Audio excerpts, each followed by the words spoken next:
आज का विषय ये आरोप लगता रहा है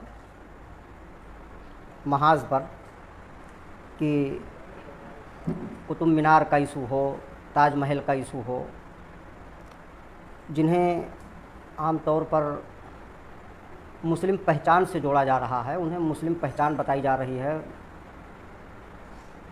निशानियां बताई जा रही हैं, उनके बारे में लोगों में, आम लोगों में महाज को लेकर यह गलतफहमी पैदा करने की कोशिश की जा रही है कि इस पर जो भी मुस्लिम पहचान, जिनसे मुस्लिम पहचान बनी हुई है, जो मुसलमानों की धरोहर है, हेरिटेज है, उस पर महाज बिल्कुल खामोश रहता है, उस पर सांस नहीं लेता, बस अगला पिछड़ा करता रहता है। तो इस पर आना ज़रूरी समझा कि इस पर भी बात की जाए ताकि लोगों में यह गलतफहमियां न पैदा हो सकें। गलतफहमी पैदा करना, लोगों को बदज़न करना महाज से, ये उनकी फितरत में है, उनकी नीति रणनीति का हिस्सा है और यही करके वो अब तक शासन सत्ता पर हर जगह काबिज रहे हैं और हमारे साथ नाइंसाफ़ी करते रहे। ताजमहल, कुतुब मीनार हो, ताजमहल हो, लाल किला हो, ये मुस्लिम की निशानी नहीं है। पहले तो ये गलतफहमी दूर कर लें लोग कि ये मुसलमानों की निशानियां हैं, इससे मुसलमानों की पहचान बनती है। ऐसा बिल्कुल नहीं है। जहाँ तक ताजमहल, कुतुब मीनार या लाल किले जैसी इमारतों की बात है, तो अगर यहाँ तक मामला सीमित है तो वो तो वर्ल्ड हेरिटेज है, विश्व धरोहर है और आर्कियोलॉजी वालों का ये विषय है, पुरातत्व की संपत्ति है। पुरातत्व वाले समझें इसे, बहुत ज़्यादा उस पर हमको नहीं जाना है। लेकिन हम पर जो आरोप लगते हैं वो आरोप यही लगते रहे हैं कि हम इन विषयों पर बोलते नहीं, इसका अपोज नहीं करते।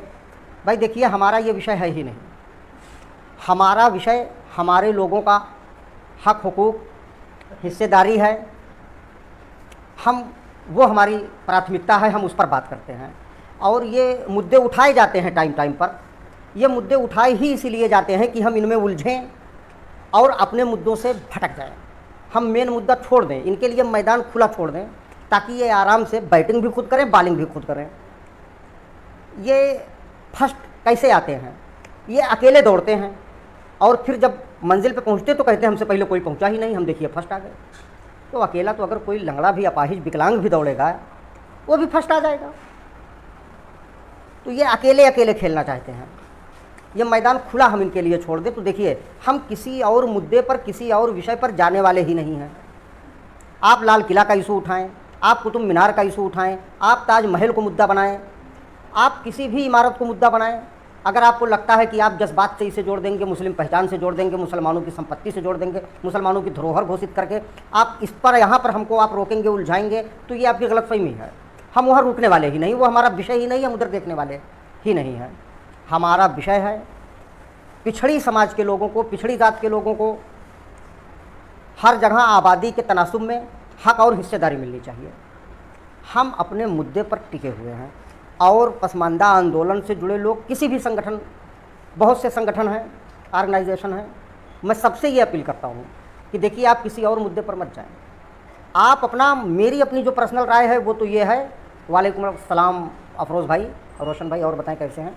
मेरी तो अपनी ये राय है पर्सनल कि आप किसी इशू पर अपना दृष्टिकोण भी ना रखें। हमें सिर्फ़ और सिर्फ अपने हक और हुकूक की बात करनी है। हमें ये सवाल उठाना है कि मोहल्ले की मस्जिद में, जामा मस्जिद में, तरावी में इमाम हम होंगे, तो फिर जो शाही मस्जिदें हैं जिनमें ज़्यादा कमाइयाँ हैं, ज़्यादा पैसे हैं, उसमें इमाम बुखारी और सैयद साहब ही क्यों होंगे? वहाँ पर क्यों नहीं होंगे मंसूरी, अंसारी, कुरैशी, राइनी?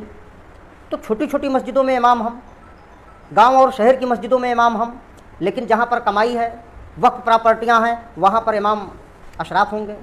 ये हमारी लड़ाई है। इन मुद्दों को हमको उठाना है। हम इसी मुद्दे पर रहेंगे और इसी पर बने रहेंगे। और इशूज़ पर और विषयों पर लड़ाई करने के लिए अगर आप बहुत लोग हैं, बनाए संगठन, तैयार करें, लड़ें, और लोग लड़ रहे हैं, इसी में आज तक उलझा कर रखा है आम मुसलमानों को। पसमानदा मुसलमानों का हक इन्हीं मुद्दों पर उलझाकर आज तक ये लोग खाते रहे। अब देखिए, हम समाज को अवेयर कर रहे हैं, समाज जगेगा और इन मुद्दों की तरफ अब वो जाने वाला नहीं है जिस दिन ये समाज जगेगा।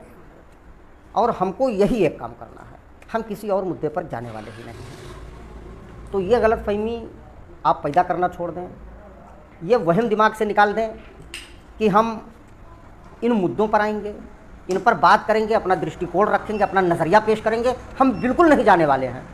ये आप खेलो, ये आपका मैदान है, आप बढ़िया खेलते हो इस पर, आप पिछले 70 सालों से इस पर खेलते आए हो, आप ये इस पिच के आप अच्छे बैट्समैन हैं, आप खेलो इस पर।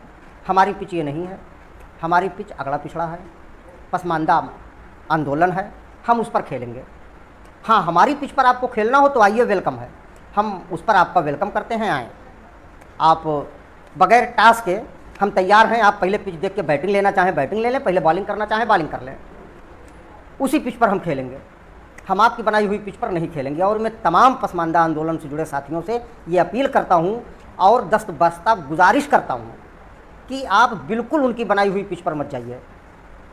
आप उलझ जाएंगे, आपका समाज वहीं पर पड़ा रहेगा, जिस हालत में है उसी हालत में आपका समाज पड़ा रहेगा, आपको हक हिस्सेदारी मिलने वाली नहीं है। अगर आप ऐसे इशूज़ पर उनके सेट किए नरेटिव पर अगर आप कहें, ये है मेन मुद्दा। हम इन्हीं मुद्दों में उलझते रहे, हिंदू मुस्लिम, ताजमहल लाल किला पर, और आज तक 341 पर लगी धार्मिक पाबंदी इसीलिए हम ख़त्म नहीं कर पाए, क्योंकि हुकूमतें ये समझती हैं कि हम अशराफ के सेट किए नरेटिव में फंसते हैं, उनकी बनाई पिच पर खेलते हैं, उन्हीं के मुताबिक हम वोट देते हैं। इसलिए हुकूमतें हमको लेकर कभी सीरियस नहीं हुई और हमारे मुद्दों पर कभी उन्होंने बात नहीं की।